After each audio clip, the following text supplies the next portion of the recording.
The first obvious question here is, what does the title Hana Taaka Daka mean? Well, the phrase itself doesn't mean anything. It's actually a pop culture reference. It's close to a line for a vinegar commercial starring Takaki Ishibashi, and the ending of the game even has a parody of that commercial. Hana Taaka da ka. Hana Taaka da ka. Hana Taaka da ka. 5日間でどうぞ。土曜日は手間の日。 It's a weird choice, but okay.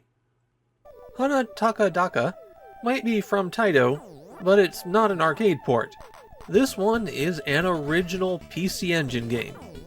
And as for Natsume as the developer, we're in the era when they were transitioning to being a publisher, but they still had really close ties to Taito. In fact, the same day that Hana Taaka Daka was released, another Taito game came out that was developed by Natsume. Hana Taaka Daka was developed by a very small team.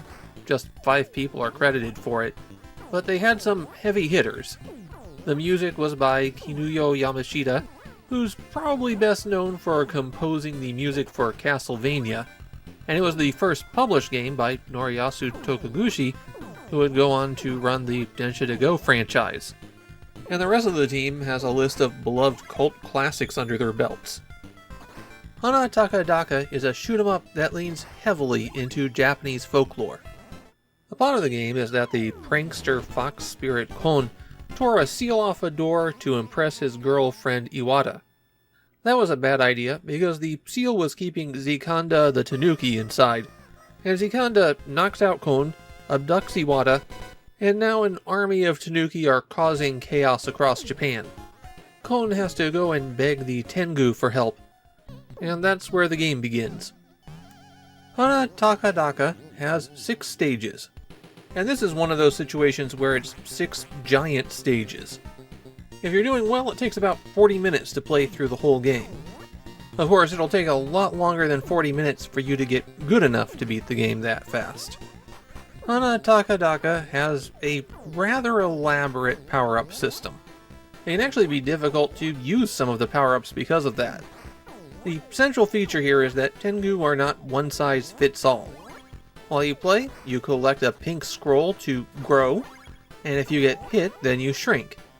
Your Tengu can be small, medium, or large, and when you start a life, you are the medium Tengu. As the Tengu increases in size, its abilities increase. So the small Tengu can charge its shot, and use power-ups that have a permanent effect. The medium Tengu can do all of that, and use bombs. Its shots also do extra damage. And then the large Tengu can do everything the previous 2 can, but it can also obtain power-ups that change the effect of its maximum charged shot. When you get hit and shrink, if you have a power-up that's not allowed, then it just goes away. And those power-ups don't appear for you in that form either. The items that emerge from boxes when you shoot them will be transformed into gold coins that give you points instead.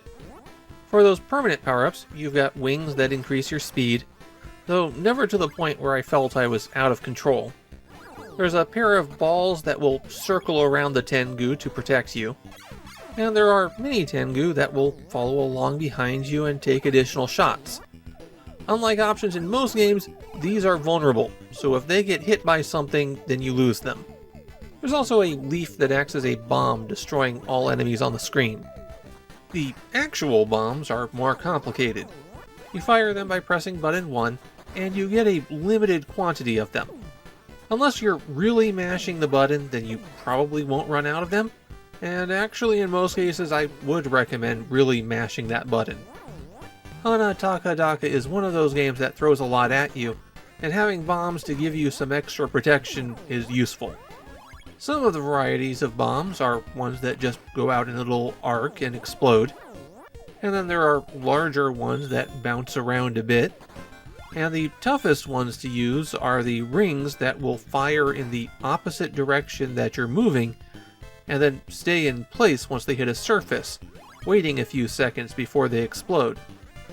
For the full charge attacks, you can get a spread shot. The most useful of these big attacks, at least on the stage where you get it, is one that fires vertically and then chases along the ground. There's also a ricocheting attack and an explosion of small homing tengu. Obviously, if you get hit while you're in small tengu mode, then you die, and Hana Taaka da Ka works on a checkpoint system. If you make enough progress, then you'll revive from a halfway point. One sneaky aspect is that if you get caught, then you instantly die. There's certain enemies that will catch you in a net or suck you up in a vacuum cleaner, and you'll see traps sitting around stages where they'll try to lure you in with an item. I kept trying to figure out a way to collect the item without triggering the trap and couldn't come up with one. If you run out of lives and have to continue, then you'll get a password for that stage, and continuing sends you back to the beginning of the level. I think that Hana Taaka da Ka is actually kind of friendly when it comes to recovering from a death, since you come back at medium power, and all of your power-ups are just one item. It's not a situation where you have to get a lot of stuff in order to survive. There's one more key bit of gameplay information that you need for Hana Taaka da Ka, but it's a big one. When you defeat a boss, you get a piece of the seal back. There are 12 pieces of this seal that you need to collect. If you've been paying attention, you'll recall that there are 6 levels. So every stage also has a hidden level in it that you have to complete in order to get the entire seal. If you fail to get all of the seal, then portions of the ending are covered up. You don't get to see the true ending. Getting all of the pieces of the seal is harder than it sounds. You see, there are multiple paths through the stages, and you get to the bonus stage by finding an item hidden somewhere on the level that's actually a disguised tanuki. It'll be something normal with a tail sticking out. Hitting it once reveals the tanuki, and then hitting the tanuki will warp you to the bonus level. The bonus areas loop infinitely. You go around forever until you find the hidden tanuki and shoot it. Sometimes this works in your favor, because you can circle and get a bunch of power-ups. Sometimes this is a real problem. In particular, the bonus area on the first stage is a death trap. It has a section where you have to clear a path for your Tengu to pass through, and the only way that you're able to do that is if you're powered up.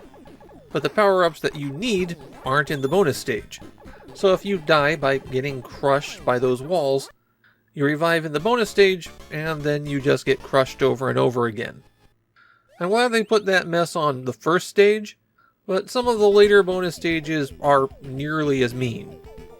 And naturally, if you miss the bonus area, well, there's no going back. If you haven't defeated the boss, then you can intentionally get a game over and then try again. But if you've moved on and want to see the full ending, then you're going to have to start all over.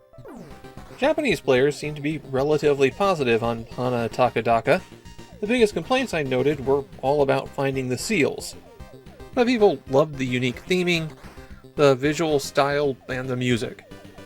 My personal take on Hana Taaka da Ka is that it is pretty good. It is a game that's harder than it looks, but not unreasonably so. It's challenging, but not punishing. And I think that, plus the ease of recovery after you get killed, makes it a pretty good shooter for people who aren't really into shooters. I'm not going to say it'd be your new favorite, but it's definitely more approachable than a lot of the recent shoot-em-ups that I've been looking at on the PC Engine.